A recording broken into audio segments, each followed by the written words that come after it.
منزلیں چاہیں کتنی ہی اونچی کیوں نہ ہوں، راستے ہمیشہ پیروں کے نیچے ہی ہوتے ہیں۔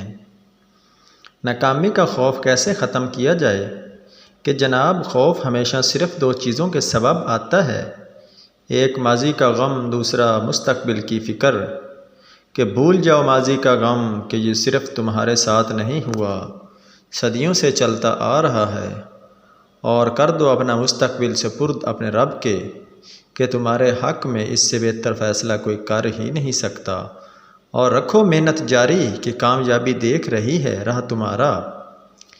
دن کو اس طرح نہ دیکھو کہ تم نے کیا پایا، بلکہ یہ سوچو کہ آج تم نے کیا بویا۔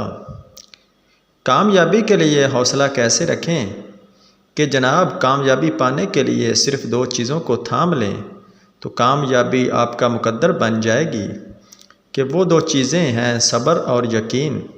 منزل پانے کے لیے جو صبر درکار ہے وہ رکھو خود میں، اور یقین رکھو اس پاک رب کریم کی ذات پر کہ کامیابی کے لیے کن وہی سے پکارا جاتا ہے۔ بھروسہ صرف رب کی ذات پر کرو، لوگوں کا کیا ہے چھوڑ جاتے ہیں یا توڑ جاتے ہیں۔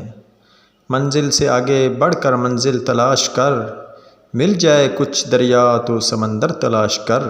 ویڈیو اچھی لگے گی ویڈیو کو لائک کیا کریں، چینل کو سبسکرائب کریں۔